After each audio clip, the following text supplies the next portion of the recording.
Sebuah kisah mahakarya terbaik dari S.H. Mintarja yang sangat populer di masanya berlatar belakang kerajaan Singasari. Dengan bangga kami persembahkan kepada sahabat Permata TV tercinta semuanya dengan judul Kisah Pelangi di Langit Singasari.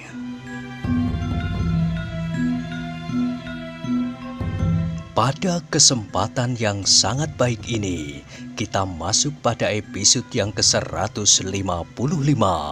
Selamat menikmati.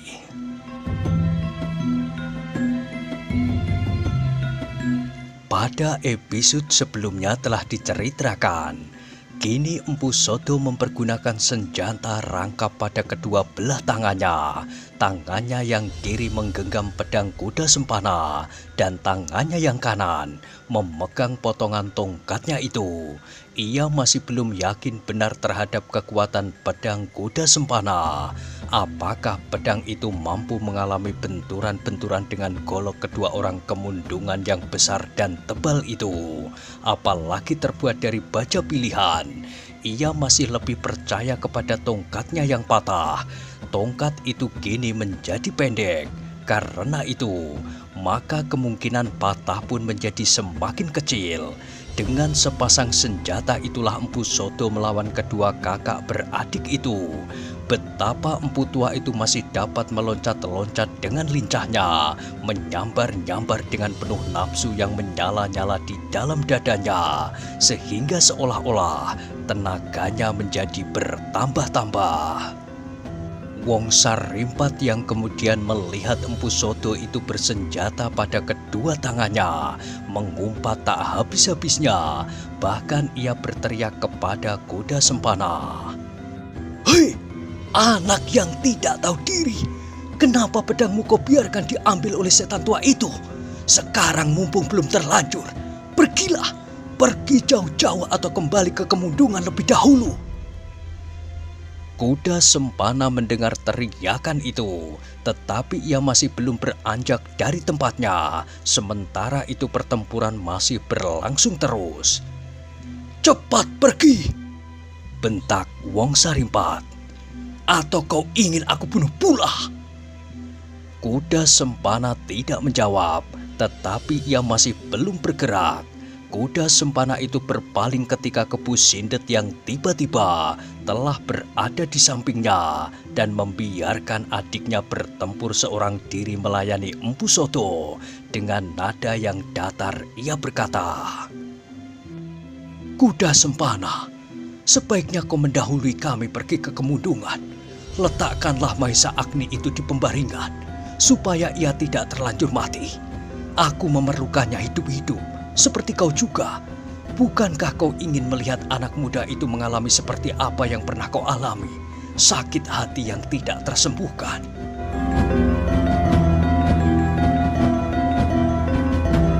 Kuda sempana merasakan suatu perbawa yang tak dapat diatasinya. Ketika ia berpaling dan menatap wajah Kepu Sindet, tampaklah sepasang mata iblis itu seolah-olah menyala-nyala. Karena itu, maka cepat-cepat kuda sempana menundukkan kepalanya. "Aku tidak menyalahkanmu," berkata Kepu Sindet yang suaranya seolah-olah bergulung-gulung saja di dalam perutnya. "Memang di luar kemampuanmu untuk mempertahankan pedangmu itu. Tetapi sebelum keadaan berkembang semakin jelek dan Wong Sarimpat itu menjadi semakin marah, nah, pergilah lebih dahulu ke kemundungan. Aku merasa bahwa kau tidak akan sampai hati melihat gurumu terbunuh dengan cara yang diinginkan oleh Wong Sarimpat. Tetapi aku tidak dapat mencegah adikku itu mendapatkan permainan yang menyenangkan, apalagi mencegah keinginanku sendiri supaya kau tidak pingsan. Maka pergilah, kecuali kalau kau memang ingin menyaksikan bagaimana tubuh gurumu akan menjadi makanan burung gagak dan anjing-anjing liar."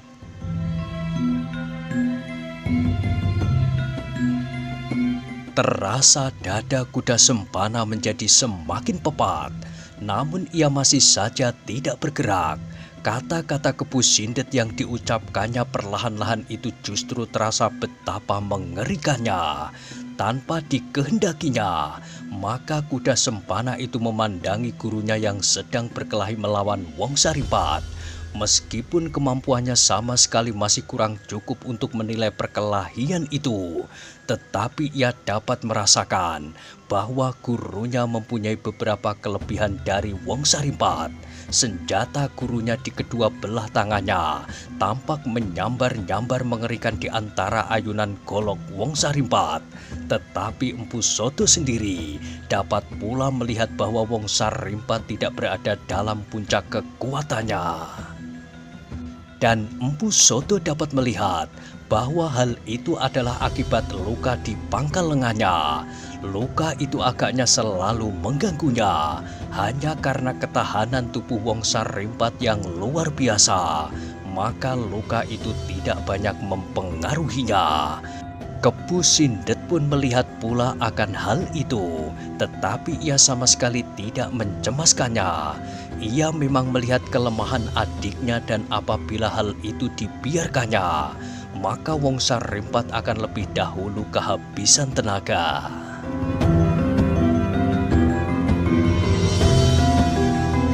Tetapi waktu itu pasti cukup lama, mungkin sehari, mungkin 2 hari. Dan Kepu Sindet yakin bahwa sebentar lagi apabila ia telah kembali ke arena, maka waktu yang diperlukan akan surut berlipat-lipat. Empu Sodo itu pasti akan segera dapat mereka selesaikan. Tetapi Kepu Sindet itu ingin supaya kuda sempana menjauhkan dirinya. Kepu Sindet menjadi cemas apabila tiba-tiba saja Empu Sodo mendorong kuda sempana dari kudanya dan kemudian berusaha melarikan kuda beserta Mahesa Agni. Ia hanya akan dapat menyusul Empu Sodo itu seorang diri karena Wong Sarimpat sudah tidak berkuda lagi. Apabila mereka harus berkuda berdua, maka pasti akan memperlambat. Sebab kuda yang dipakai oleh kuda sempana agaknya lebih baik dari kuda Empu Sodo yang dipakainya. Dan ia pun kemudian harus bertempur seorang diri pula di sepanjang pengejarannya. Dengan demikian, maka Kepu Sindet tidak yakin sampai berapa lama ia mampu mengalahkan Empu Sodo. Bahkan mungkin sampai ke Tumapel, mereka masih juga harus bertempur di sepanjang jalan. Karena itu maka sekali lagi ia berkata, "Kuda sempana, menyingkirlah selagi kau masih mempunyai kesempatan."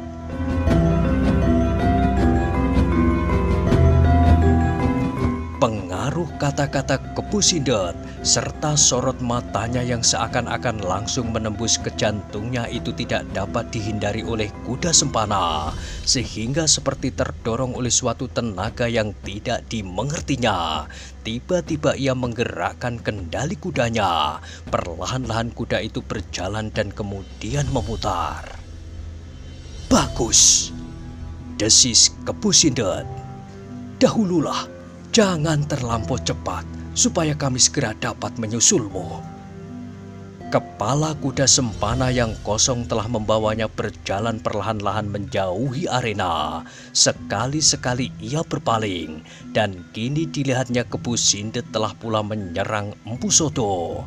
Untuk menahan senjata-senjata lawannya, maka kedua senjata Empu Sodo itu berputar seperti baling-baling, sehingga putarannya menjadi sebuah perisai yang tak akan dapat ditembus oleh ujung jarum sekalipun.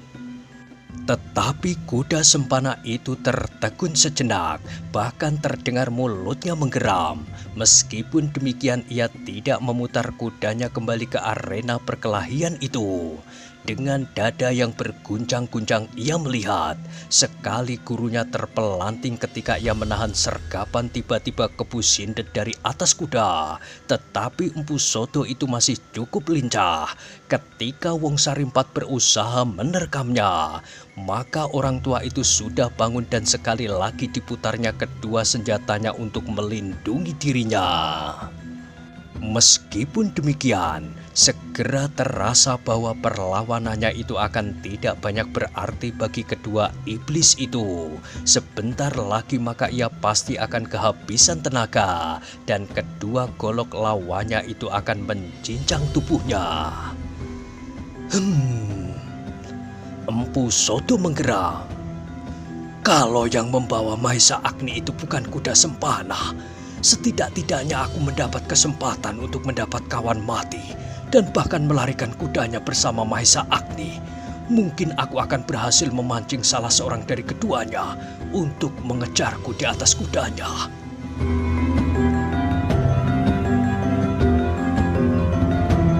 Tetapi ia tidak dapat mengingkari kenyataan. Yang duduk di atas punggung kuda itu adalah Kuda Sempana, seorang dari muridnya. Perkelahian di arena itu menjadi semakin sengit, namun menjadi semakin jelas pula lah bahwa Empu Sodo menjadi semakin terdesak. Hanya karena tekadnya yang bulat serta hampir-hampir didasari oleh keputusasaan, maka justru tenaganya menjadi kian dahsyat. Tetapi Kuda Sempana yang semakin jauh dari perkelahian itu masih juga sempat melihat bahwa gurunya berkali-kali terdorong surut, bahkan terbanting jatuh. Untuk melawan kedua lawannya itu Empu Sodo benar-benar telah memeras segenap tenaga, kemampuan dan ilmunya. Jatuh bangun ia berjuang, terbersit tekad di dalam dadanya. Aku akan membawa salah seorang dari mereka untuk menemaniku meninggalkan dunia yang fana ini. Kuda Sempana akhirnya tidak sampai hati lagi melihat gurunya berjuang mati-matian dalam kesulitan. Ia tidak sampai hati melihat gurunya terbanting, kemudian melenting berdiri untuk segera terdorong pula surut ke belakang. Sejenak kemudian Empu Sodo itu harus meloncat jauh-jauh mengambil jarak dari kedua lawannya yang menyerangnya dari jurusan yang berbeda. Dengan hati yang pedih, lebih pedih dari segala macam penderitaan yang dialaminya selama ini, Kuda Sempana segera memukul perut kudanya dengan tumitnya. Kuda itu terkejut dan segera meloncat seperti gila, menembus keremakan malam yang ditandai oleh sesisir bulan yang sedang berkalang. Kuda Sempana sendiri bagaikan orang gila melecut-lecut kuda itu sekuat-kuat tenaganya. Ia ingin segera menjauhi tempat jahanam itu. Ia ingin melupakan apa yang baru saja dilihatnya. Dan ia sama sekali ingin melenyapkan gambaran-gambaran apa yang akan terjadi atas gurunya. Karena itulah, maka ia berpacu sekuat-kuat kaki kudanya.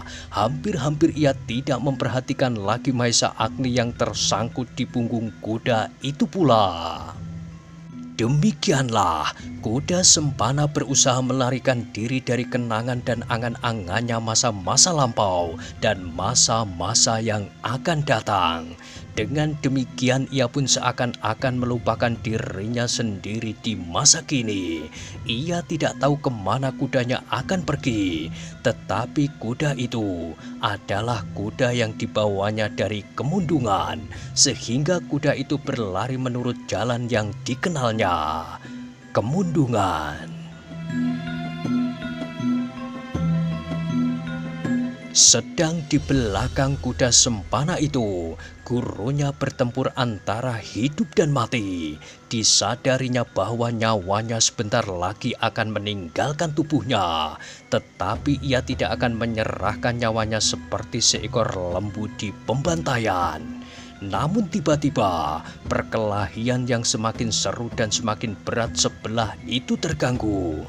Telinga-telinga mereka yang tajam itu mendengar suara derap seekor kuda di kejauhan. Semakin lama semakin dekat. Kepu Sindet yang berada di punggung kuda menengadahkan wajahnya. Perlahan-lahan ia berdesis seperti kepada diri sendiri. Apakah yang datang itu Pandai Keris dari Lulumbang? Wongsa Rimbat pun mengumpat di dalam hatinya. Ia pun menyangka bahwa yang datang itu pasti Empu Gandring. Karena itu maka dengan penuh nafsu ia berteriak. Mari kita selesaikan tikus tua ini, Kakang. sebentar lagi kita bantai orang yang datang untuk membunuh diri itu." Kepu Sindet memandangi Empu Soto yang sedang berusaha mengelakkan serangan Wong Sarimpat.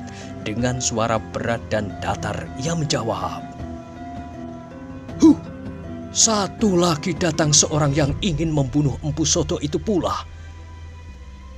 Wong Sarimpat, nanti kalau orang itu datang, biarlah kita bersama-sama menguliti empu yang malang ini. Bukankah orang itu Empu Gandring? Ia pasti menyangka bahwa Empu Soto lah yang menjadi biang keladi dari peristiwa ini. Nah, kira-kira orang tua itu akan berbuat apa?"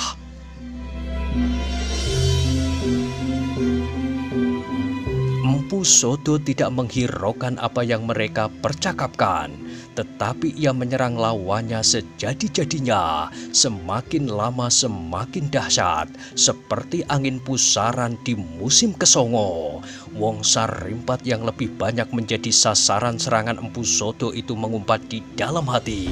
Tetapi ia tidak begitu yakin akan kata-kata kakaknya. Karena itu maka baginya lebih baik membunuh orang tua ini lebih dahulu dan kemudian membunuh Empu Gandring bersama-sama pula, daripada berteka-teki tentang apa yang akan dilakukan oleh Empu Gandring. Dengan demikian, maka tandangnya pun menjadi semakin puas. Ia ingin segera membinasakan Empu Soto itu secepatnya. Tetapi Empu Soto yang tua itu ternyata membuat perhitungan sendiri. Mungkin Empu Gandring, Paman Mahesa Agni itu mendendamnya dan menyangkanya bahwa ialah biang keladi dari penculikan kemenakannya itu. Tetapi apabila yang datang itu benar Empu Gandring dan ia melihat perkelahian itu, maka ia pasti bahwa Empu Gandring akan memihaknya.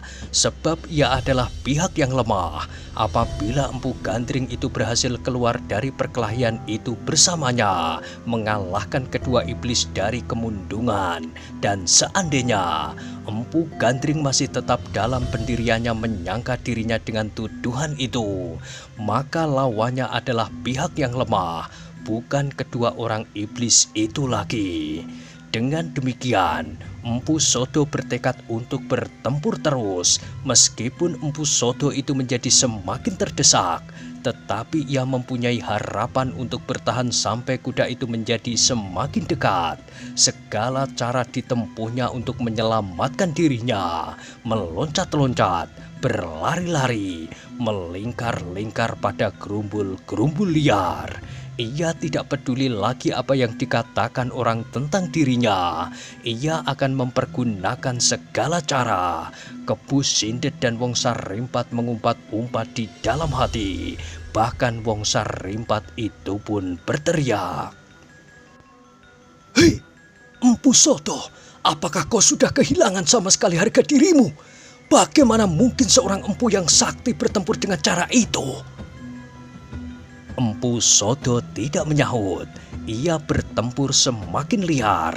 Sama sekali tak diperhatikannya lagi tata kesopanan di dalam perkelahian. Sementara itu derap kuda di kejauhan pun menjadi semakin dekat.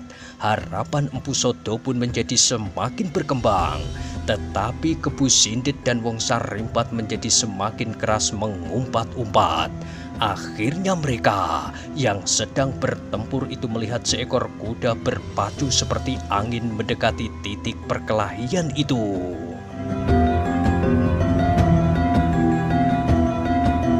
Dalam pada itu terdengar Kepu Sindet berkata, "Empu Soto, kalau Empu Gandring itu menjadi semakin dekat, maka nyawamu pun akan menjadi semakin pendek." Empu Soto masih tetap tidak menjawab, tetapi senjatanya bergerak semakin mantap. Kini kuda yang datang itu telah menjadi semakin dekat, dan sesaat kemudian kuda itu berhenti. Benarlah dugaan Kepu Sindet dan Wong Sarimpat bahwa penunggangnya adalah Empu Gandring. Demikian kuda itu berhenti terdengar Wong Sarimpat berteriak, "Empu Gandring, inikah orangnya yang kau cari?" Empu Soto segera meloncat jauh ke samping untuk melepaskan diri dari perkelahian.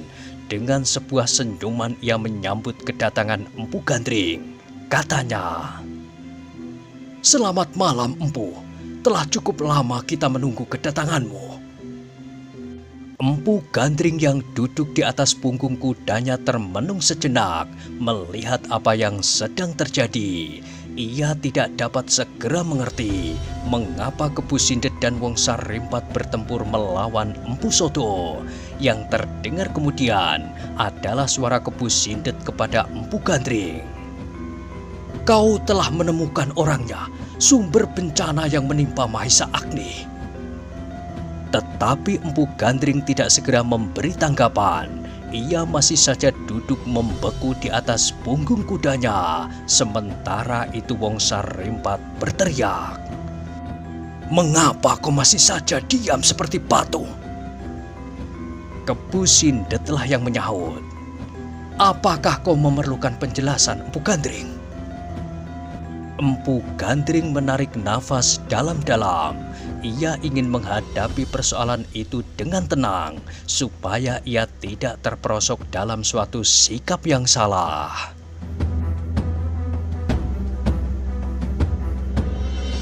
Kebu Sindet terdengar berkata lagi, "Empu Gandring, apakah kau masih sangsi bahwa kemenakanmu telah dilarikan oleh murid Empu Sodo? Kau melihat sendiri bahwa Mahisa Agni berada di punggung kuda yang dipergunakan oleh kuda Sempana. Memang akulah yang telah berbuat langsung, tetapi aku hanyalah sekedar alat. Aku tidak tahu maksud Empu Sodo yang sebenarnya dengan menculik Mahisa Agni. Baru kemudian aku tahu setelah aku menyerahkannya kepadanya. Ternyata dendam murid Empu Sodo telah begitu tajam meracuni hatinya, sehingga kedua guru dan murid ini begitu sampai hati untuk berbuat di luar peri kemanusiaan atas Mahisa Agni, sehingga kami berdua berusaha mencegah. Kemudian yang terjadi adalah seperti yang kau lihat ini. Kami berdua terpaksa bertempur melawan Empu Sodo. Nah, Empu Gandring, sekarang terserah padamu apa yang akan kau lakukan. Kau akan dapat bersama-sama kami membunuh Empu Sodo ini, kemudian bersama-sama kami pula mengejar kuda Sempana. Sebab selama kami bertempur, kuda Sempana telah sempat melarikan Mahisa Agni." Empu Gandring masih tetap mematung. Dilayangkannya pandangan matanya mengedari arena perkelahian itu. Dilihatnya Empu Sodo berdiri tegak di sisi sebuah parit yang kering. Ketika pandangan mata mereka beradu, maka berkatalah Empu Sodo, "Empu Gandring, kau telah mendengar penjelasan Kebu Sindet dan Wong Sarimpat. Tetapi apakah kau dapat mempercayainya?" Empu Gandring masih tetap tidak menjawab, dan Empu Sodo pun berkata lebih lanjut, "Empu Gandring, aku menyesal bahwa aku tidak mendengarkan nasihatmu dahulu. Seperti Bojong Santi pernah menasihati aku juga, kalau aku berhubungan dengan kedua iblis dari kemundungan itu, maka aku pasti akan ditelannya. Ternyata nasihatmu itu benar-benar terjadi. Aku kini telah kehilangan semuanya. Muridku pun telah dirampasnya pula, sedang muridku yang lain telah dibunuhnya. Empu Gandring, kini Mahisa Agni itu pun telah diambilnya untuk kepentingan yang kotor. Mereka ingin mempergunakan Mahisa Agni untuk melakukan pemerasan. Adalah kuda Sempana yang memberitahukan kepada mereka, kedua iblis dari kemundungan itu, bahwa bakal permaisuri Tunggul Ametung sangat mengasihi kakaknya, Mahisa Agni." "Bohong!" potong Kebu Sindet. "Jangan mempercayainya."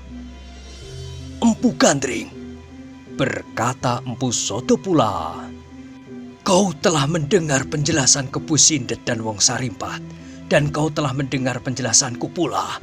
Kemudian terserah kepadamu, manakah yang menurut pertimbanganmu dapat kau percaya?" "Hebat!" teriak Wong Sarimpat. "Pembelaanmu hebat sekali, Empu. Tetapi sayang bahwa hanya anak-anak kecil sajalah yang mempercayainya. Tetapi sudah tentu bukan Empu Gandring dan kami berdua yang sudah kenyang makan garam." Empu Sodo sama sekali tidak menanggapi teriakan Wong Sarimpat. Ia tidak ingin terlampau banyak berbicara.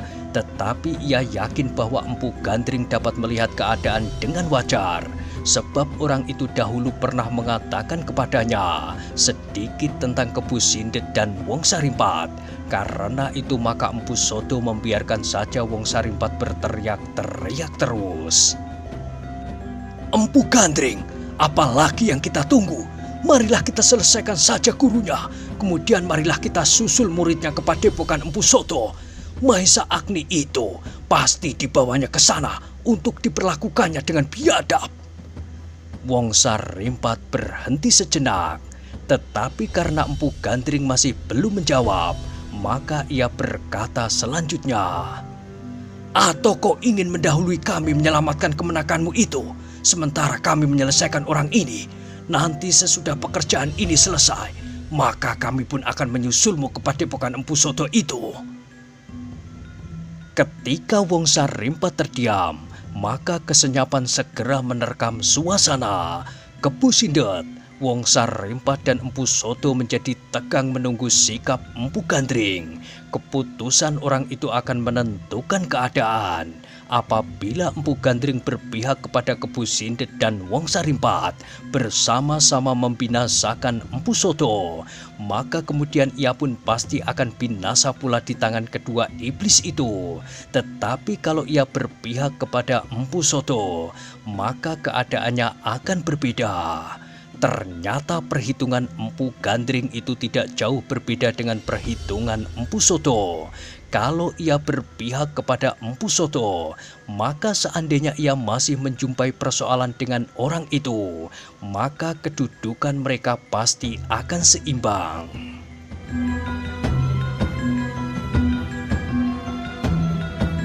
Bahkan mungkin 3 hari, seminggu dan bahkan setahun, mereka tidak akan dapat menentukan siapakah yang akan menang dan akan kalah. Mungkin Empu Gandring mempunyai beberapa kelebihan dari Empu Sodo, tetapi dalam perkelahian terbuka itu, maka kelebihan yang hanya selapis itu tidak akan banyak berpengaruh. Apalagi melihat cara Empu Sodo berkelahi saat ini, meloncat-loncat, berlari-lari bersembunyi dan melingkari pepohonan yang daun-daunnya menjadi berguguran. Karena itu, maka Empu Gandring membulatkan tekadnya. Ia memilih berpihak kepada Empu Sodo. Pengenalannya kepada mereka yang sedang berkelahi itu telah mendorongnya untuk mengambil keputusan itu. Dalam ketegangan itu Empu Gandring menggerakkan kudanya beberapa langkah maju. Keris raksasanya ternyata masih saja berada di dalam genggamannya. Sejenak ia mengawasi ketiga orang yang tegak mematung. Akhirnya terdengarlah suaranya membelah kesenyapan. "Empu Sodo, aku berpihak kepadamu.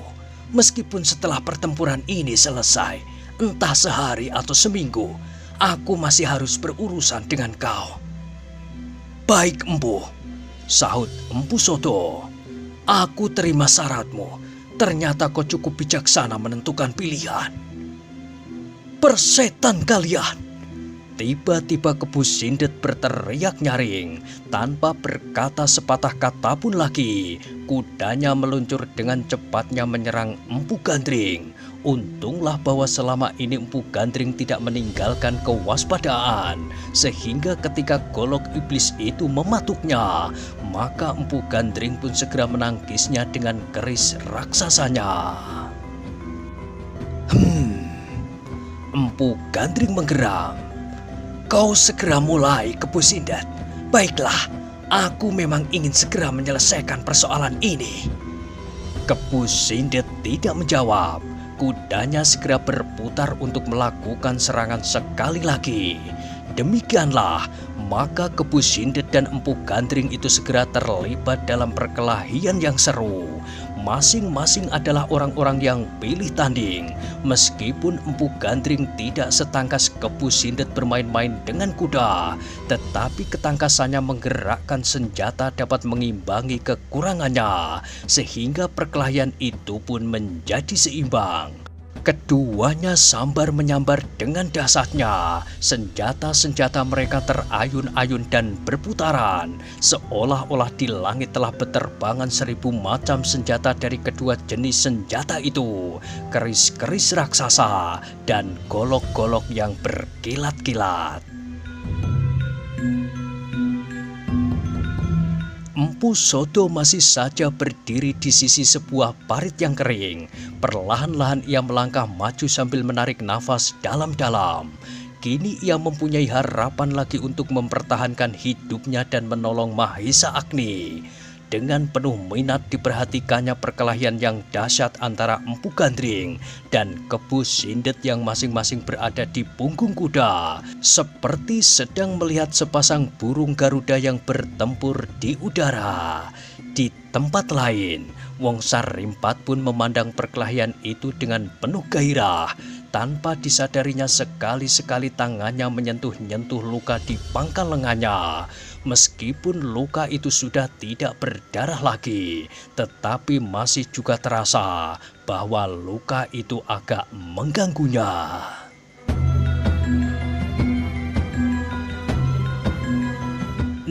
Nah, bagaimanakah kisah selanjutnya? Silahkan ikuti terus kisah Pelangi di Langit Singasari pada episode berikutnya. Sampai jumpa.